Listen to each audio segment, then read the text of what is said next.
Okay. Vayeitzei Yaakov Beersheva Vayelech Horono.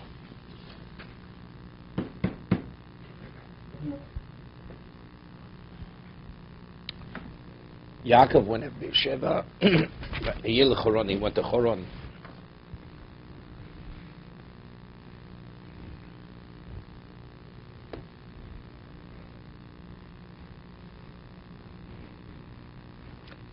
I thought about something on Shabbos. We know that Avraham Avinu was so adamantly against Benos Canaan because to build Klal Yisrael, Ein Orim is David Beborach. Canaan's Orim, they're cursed. This is already in a higher level than we were just discussing before. Okay?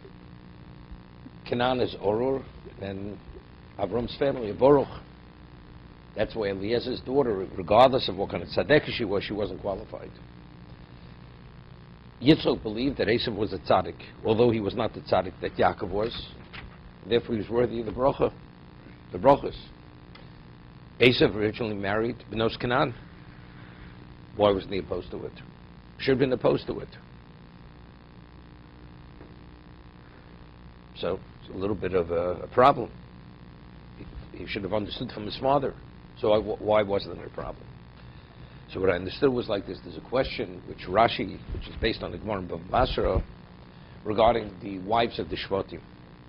Who were the wives of the Shvatim? Or were they either the twins of the other brothers, or they were Canaanios? One opinion is they married Canaanios. How could they be Canaanios? Same question. So how do we differentiate between the Shvatim and what Avraham Avinu was opposed to? So seemingly what you have to say is that if you build a structure, and it has to be an eternal structure, if there's a deficiency in the foundation, it's a problem. So the Avos HaKadoshim themselves, that they are the foundation of Klal Yisrael, Avram, Yitzchak, Yaakov, their wives cannot have any orur, has to be boruch. But once I have the foundation secure, afterwards it's irrelevant. It doesn't upset the eternity of Klal Yisrael. Will not upset it. That's the only way to understand the other position. How could they marry Canaanios? The question is, who is the last Av? Who is the last Av? If you believe that Yitzchak held, the Gemara says that we find that Avraham Avinu, he wasn't meant to be the one to be Maimed Klal Yisrael. Why? Because he had psolas. He had impurity in his seed. Who was the impurity of his seed? Yishmael. Yitzchak wasn't qualified to be the Av of Klal Yisrael, the final Av, because he had Esav. Yaakov was Mitosu Shlema. Since all his children were pure, he was the last Av of Klal Yisrael. But if Yitzchak believed that Esav was a tzaddik, and they were both from the same mother, from Rivka, which was from the family, so if that's the case, Yitzchak is the last Av. So if Yitzchak's the last Av, Esav can marry Bnos Canaan. It's not a problem. Correct? Because he held that, as the Seforno learns, that Esav will be the provider, will be the Zvulun, and Yaakov will be the Socher. And therefore he wanted to give the material bracha to Esav. But when he realized that Hashgacha said, no, that's not the way it is, that everything remains by Yaakov, that means he didn't see Esav be the Rasha. He never knew Esav was the Rasha. But he saw he wasn't qualified. He was not qualified to be the provider. That means there's an impurity in Esav. Esav is an impure one. So mainly Yaakov now is what? Yaakov may be the last Av. But Yaakov, if that's the case, that's why now Yitzchak said to Yaakov, I don't want you to take Medos Canaan. Right? Rivka says, Katzi b'chai, I'm disgusted with these women. So then Yitzchak says, only go to your uncle, you should take from his daughters. Because at this point that it was clear to him that he was not the last Av, so now Yaakov, who will be the Av, because it's clear he received the Bechorah, his wife cannot be a Benos Canaan. What will happen afterwards, that's to be seen. Whether Yaakov will be the last Av, because Yaakov himself had the question. There's the whole story with the 12 stones, and they were unified into one. Then he knew he was the closing Av. He was the last Av. But that's Vayeitzei Yaakov Beersheva, Al Yidei B'Shvil Sharos Benos Canaan Ve'Hine Yitzchak Oviv Holaf Esav el Yishmael. So that's why Esau went to Yishmael. Hipsaka inyan b'parshoso shel Yaakov chsiv vayar Esav ki borech shegom achos linya rishon. Okay. That's the reason that Esau went to Yishmael. Also, that's also deceive his father. Well, also maybe he saw now. Because he himself. That he saw that his father basically believed that he was not the end. In order to. So again, he's playing the game. He's playing the game, Esau. Whether he's playing the game or Because he still believed. He's going to kill Yaakov, take back the Bechorah. That's what he believed. That if he kills Yaakov, so who's going to be the continuation of the seed of Yitzchak? He's the only continuation. Can I ask a question? If you could be the president of the world, of the United States, or the king of all existence, what you wouldn't want that? Asa believed that this is the future. The world is because of his father's family. So who's the future, me or Yaakov? Yaakov stole it from him. Do you remember what it means? Yaakov stealing it from him. He took his whole existence away from him. But but factually he wasn't qualified. Esau, he was evil. Why did Esau have to send?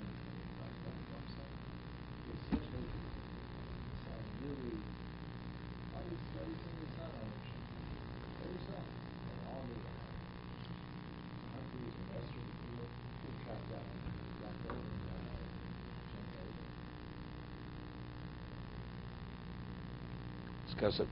After he was Shem Vaver, he found that his son didn't kill him. He should have gone after him. He didn't go after him. No, he didn't go after him. Okay, a separate discussion. Right? He didn't go after him. Didn't go after him. Why didn't he go after him? Who? Well, he got married only. It doesn't say afterwards he got married. He married. When Yaakov fled, he married. She sent Eliphaz after him. Okay. Yeah, what does the wife have to do? No. Such a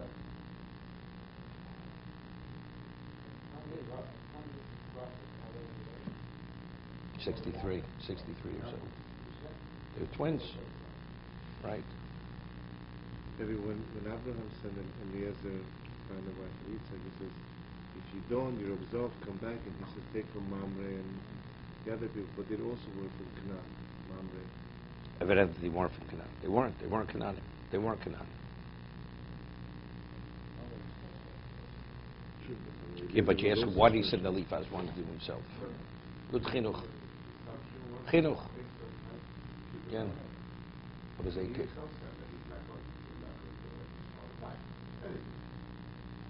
He won't kill him. Yep, right.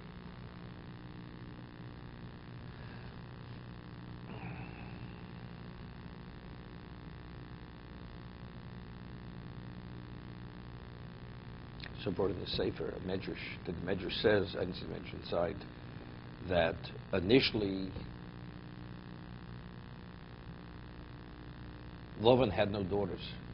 It says later in the merit of Yaakov he had sons, right? Because he says his daughters were shepherdesses. He didn't have sons. Only in the schus of Yaakov being there he had merited to have sons.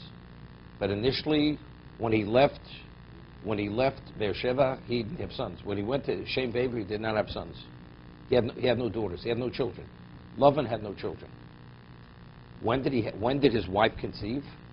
When Yitzchak said, "You will take from Benos Lavan," that statement, his wife conceived immediately.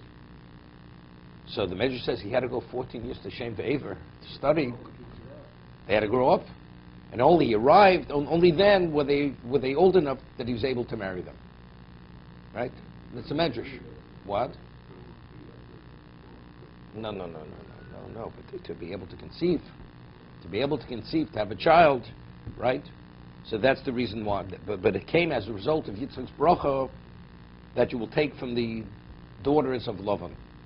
You go to the house of your mother's brother.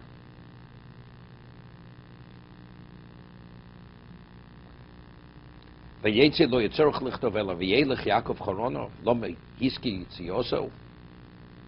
Famous Rashi. Ela magid she yitziyat tzadik min amokim osa roshim. We see it today more than ever.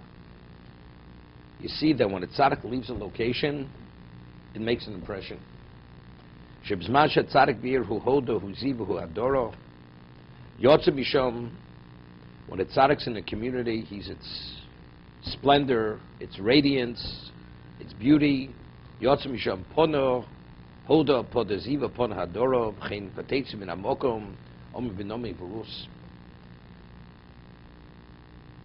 Although Rivka and Yitzhak were still there.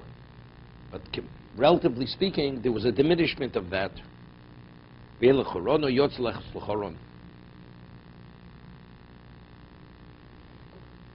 see it today? See, Gedolei Yisrael passing away. It's not the same world. The world's a different world. Every time each one passes away, there's another level of regression, another setback, fall to another level. Every time.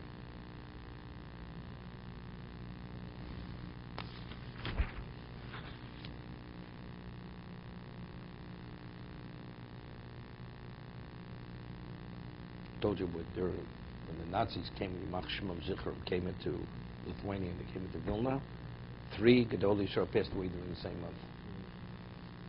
Rav Chaim Ozer, Rav Shimon Shkop, and Rav Baruch Ber Leibowitz. They all passed away in Elul of 1941. After the 3 of them passed away, then the Nazis came into Lithuania. As long as they were alive, they couldn't come in. It was their schus that protected that whole country.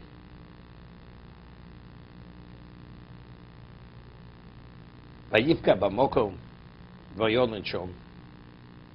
He came upon the location and he slept there. Kivah shemesh. Why did he sleep there, spend the night there? Because the sun set. So the obvious question is, person's traveling and nightfall comes, he went to sleep. You have to tell him he went to sleep because usually a person goes to sleep because Kivah shemesh, it's not people working a night shift, he's sleeping during the daytime. Right? What is that? V'yolin shom. You know why he spent the night there? Because the sun set. It's understood. Why else does this person go to sleep?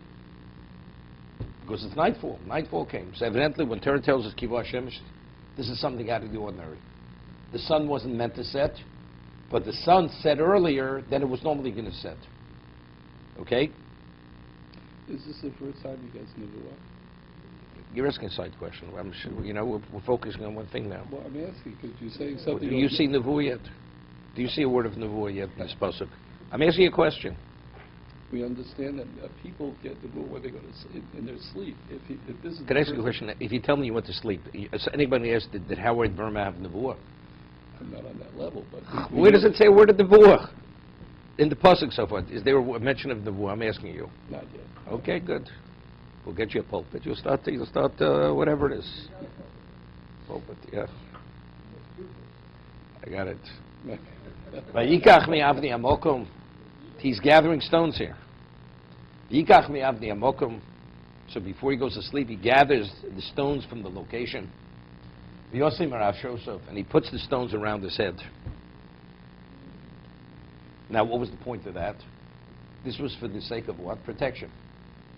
As Rashi says, it's Gemara in Chulin, he made a circular barrier or rim around his head, because when a predator animal attacks a person, what does it attack the person?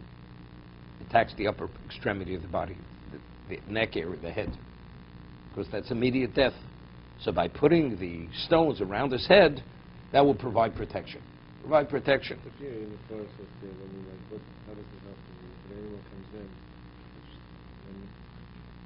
So what do you say? I don't know. You see, the lying exposed, so the only thing is covered is his head. Let's say a bear comes in, so something is nothing. Okay? Okay. Everybody's giving their input here. Okay? We've said it many times that whenever anything happens, we speak of it's the Ishtadlus. It's only to conceal the miracle. That's all it is. You do an act, the act itself, that itself provides. Either it brings about the result, or it's only to conceal. What? About the stones? Came back. realized. He missed the Mokum HaMikdash. Is that right? Yeah, it's Gemara. It's not a Medrash. It's Gemara. Gemara Chulin. Okay? Vayishkav v'mokum ahu.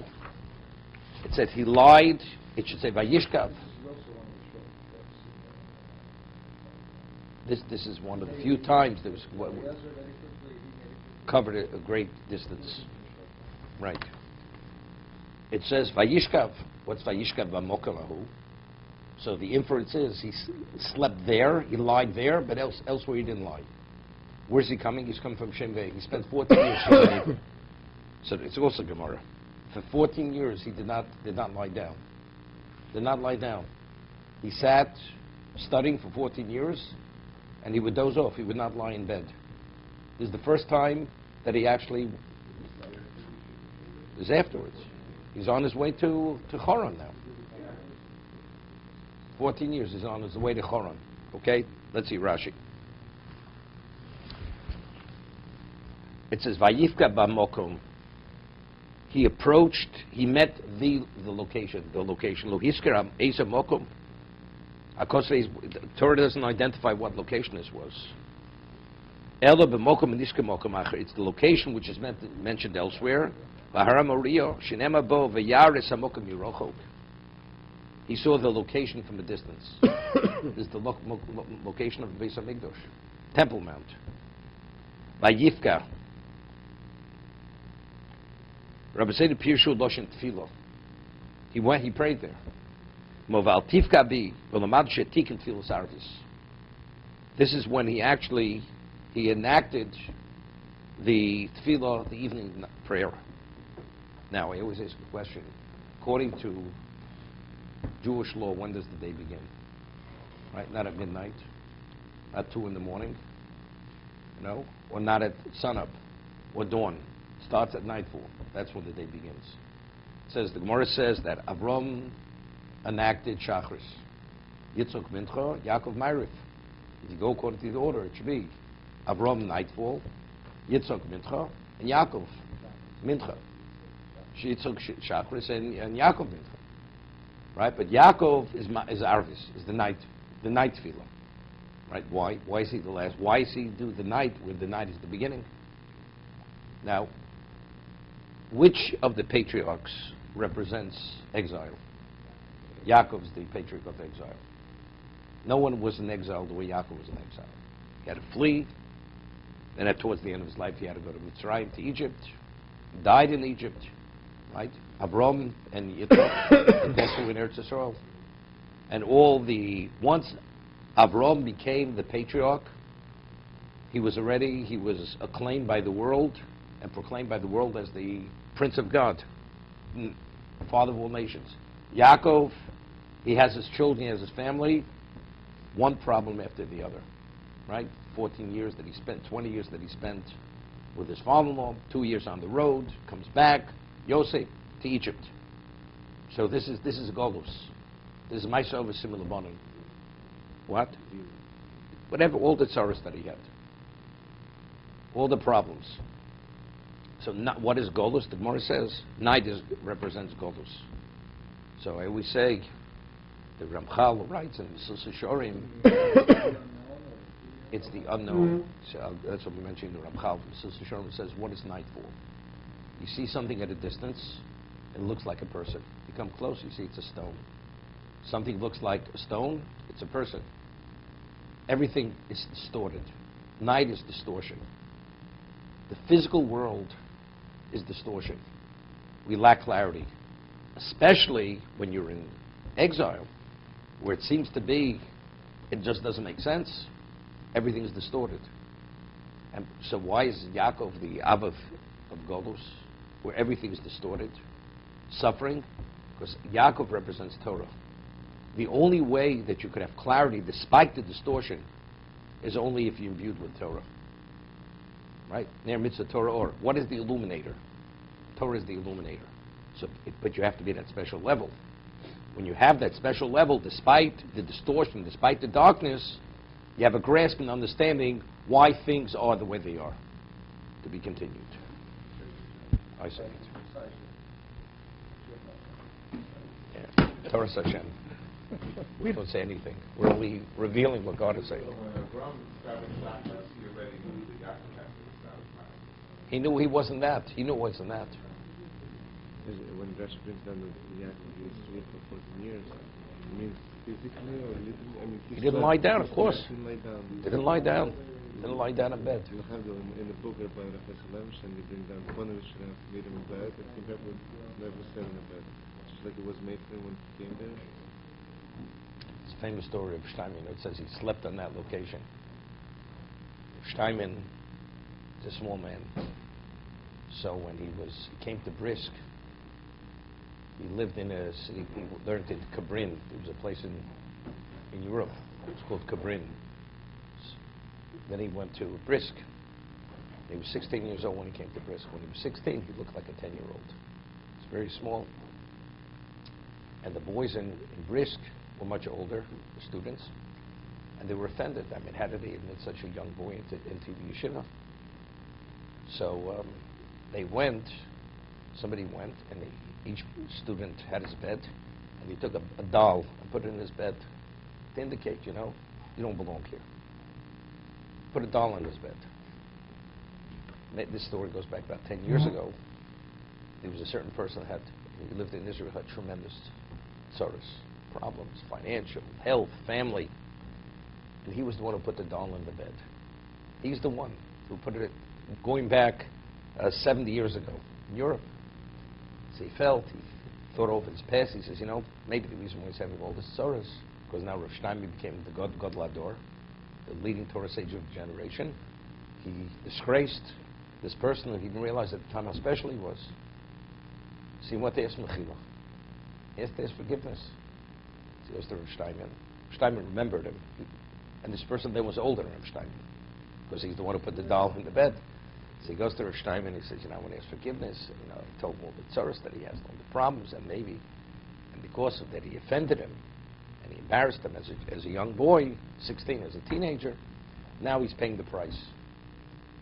So Rav Steinman says to him, he says, I don't know what you're talking about. He says, when I was in Brisk, I never slept in a bed. Never slept in my bed. Always slept in the Beis Medrash on the bench. Never used his bed. He says, I don't know what you're talking about. He said he never saw it. So then afterwards he says, and even if you did it, he says, I forgive you, don't worry about it, it's definitely not that, it's unrelated to me. That's what he told him. Now he's got a question. Okay?